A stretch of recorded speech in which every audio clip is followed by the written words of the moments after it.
তুমি ছিলে না যখন, চোখে ছিল না স্বপ্ন, ভালোবাসা ছিল অজানা। তুমি আমার হলে, ভালোবাসা দিলে, ও গো দিলে যে সুখের ঠিকানা। দর্শক আসসালামু আলাইকুম, স্বাগত জানাচ্ছি তৌহিদ হাসান ওসামা।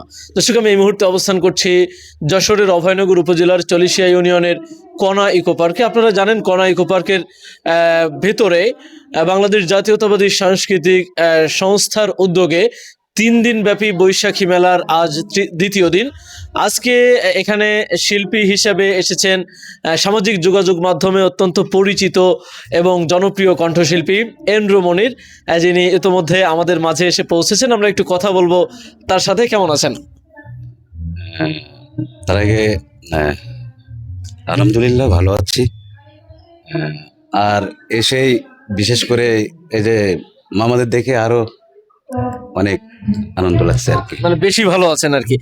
দর্শক, আমরা একটু কথা বলবো নানান বিষয় নিয়ে। তার আগে বলতে চাই যে আপনি একটা বিশেষ কারণে মানে বিখ্যাত হয়েছেন বা মানুষের কাছে পরিচিতি পেয়েছেন, সেটা হচ্ছে এন্ড্রু কিশোরের গানগুলো কভার করে সম্ভবত, তাই তো? জি।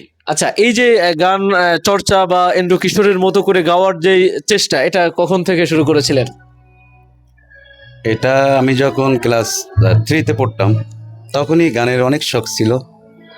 আমার বাবা গান করতেন। আমাকে যখন সন্ধ্যা বেলায় পড়তে বলতো যে পড়তে বসো, তখন আমি পড়তাম না। আমি তখন ছিল লম্প আর কি, টেমি আমরা বলি। তখন ওইটা ফু দিয়ে পাজিয়ে দিয়ে তখন আমি খাটের তলে চলে যেতাম। তখন বাবা অন্য ঘরে গান করতো। গানের প্রতি আমার অনেক ভালোবাসা এবং চেষ্টা অনেক ছিলেন। নিজেকে নিজের মানে প্রতি বিশ্বাস ছিল যে না, আমি গাইতে পারবো। সেখান থেকে এন্ড্রু কিশোরকে অনুসরণ। আচ্ছা, এই যে দীর্ঘদিন ধরে গান মানুষের ভালোবাসা তো নিশ্চয়ই পান, বিষয়টা কিরকম মানে এনজয় করেন? যখন মানুষের ভালোবাসা পায়, যখন করতালি পায়, তখন মনে হয় যে না, আমি সার্থকতা। আচ্ছা, আপনার বাড়ি সাতক্ষীরাতে শুনলাম। সাতক্ষীরার কোথায় আসলে?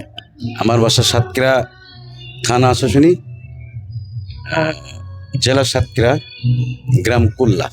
আচ্ছা, আপনি আজকে কণা ইকো পার্কে এসেছেন, নিশ্চয়ই দর্শকরা আপনার কণ্ঠ থেকে অনেক গান শুনবে। তবে আমরা যেহেতু এই মুহূর্তে এই ভিডিওটি প্রচার হবে, আপনি যদি আমাদেরকে এক কলি এন্ড্রু কিশোরের মতো করে গেয়ে শোনাতেন। অবশ্যই আমি এক কলি গাইবার চেষ্টা করছি। তুমি ছিলে না যখন, চোখে ছিল না স্বপ্ন, ভালোবাসা ছিল অজানা।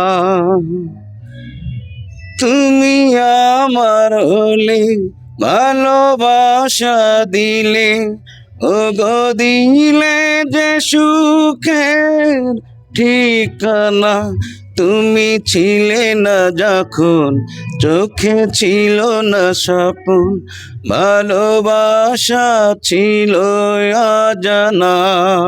আসলে এই পর্যন্ত গান করেই যায় জীবনে, কখনোই যে সামনের দিকে এগিয়ে যাব সেরকম কোনো ডালই ধরতে পারি না। যখন গান গাইতে উঠি স্টেজে, অনেক ভালো ভালো সিঙ্গার আছে, তাদেরকে স্যালুট জানাই। তো অবশেষে কষ্ট লাগে যখন গানের পরে যখন চিন্তা চেতনা করি নিজের কাছে, তখন অনেক কষ্ট পাই। শিল্পী হিসেবে এই কষ্টটা তো আসলে অনেক বড় কষ্ট, তাই না? যে কেন সবাই সব যায়, মানে একটা জায়গায় আছে, আমি কেন পারি না? তাহলে এটা আমার দুর্ভাগ্য মনে হয়, আমি মনে করি। আচ্ছা, আরেকটা বিষয় হচ্ছে, নওপাড়া কি এর আগে এসেছেন? হ্যাঁ, নপরে আসছে। কোথায় এসেছিলেন? যেহেতু অনেক জায়গায় আসছে আমার খেয়াল নাই। এই যে মামা আছেন, এসেছিলেন আর কি। দর্শক যাই হোক, আমরা এন্ড্রু মনিরের কাছ থেকে অনেক কথা শুনলাম। তো আসলে তিনি জনপ্রিয় কণ্ঠশিল্পী এন্ড্রু কিশোরের অনুকরণে গান করেন, তাকে সবাই চেনেন, এবং তার গানের যে এক্সট্রা সৌন্দর্য সেটি আমরা কিন্তু উপভোগ করছি। আপনি কি শিশু ও কিডনি রোগের বিশেষজ্ঞ ডাক্তার খুঁজছেন? তাহলে আর দেরি না করে আজই যোগাযোগ করুন ইউনিক ডায়াগনস্টিক অ্যান্ড কনসালটেশন সেন্টারে। এখানে নিয়মিত রোগী দেখছেন ডাক্তার মোহাম্মদ আওরঙ্গজেব, গাজী প্লাজা, সরকারি হাসপাতাল রোড, নওপাড়া, অভয়নগর, যশোর।